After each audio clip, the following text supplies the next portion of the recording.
او خو یاره که تا خیال کړو نو دغه دور کې دی خو لا نو پیدا ته خو وې هغه ساعت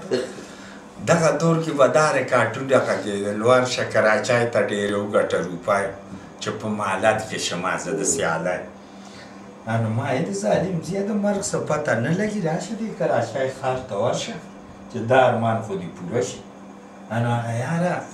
بس هغه مال 25 روپۍ ټیکټ و خانجان دې ما نه مخکې تللي وې ګل احمد میل ته به راشي او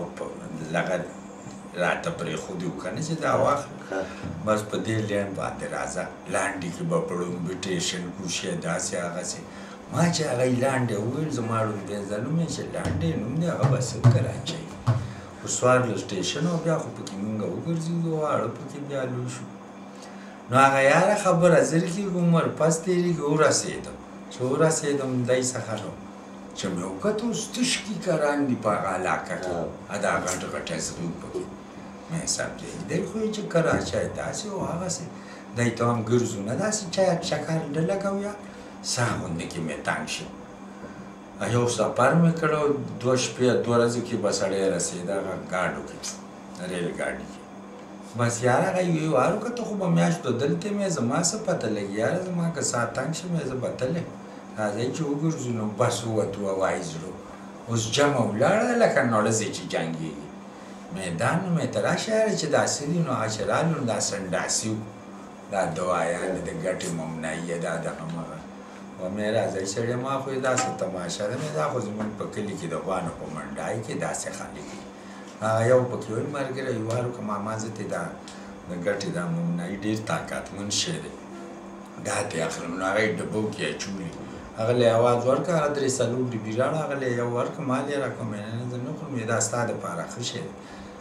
ما داسې شی خوړلی چې تا سره اډو دې مجمع کې نشته وایي د دې نه ښه شی نشته مې د دې نه مې ښه خوړلی وایي تا څه شی خوړلی ما ته خو یو حکیم وایي چې ته به داسې کار وکړې چې د یو دوانو یو پوچه وسکه لاچي دالچیني د لړم سترګه د مار خپه د ګنګوټ وازده د زړې اندویټیز د سرې میټې میتیازې دا په ګز کې سهار په نهاره به یې د چای نه مخکې څکې پالې کچه چورګوړه د ناششتې حلوا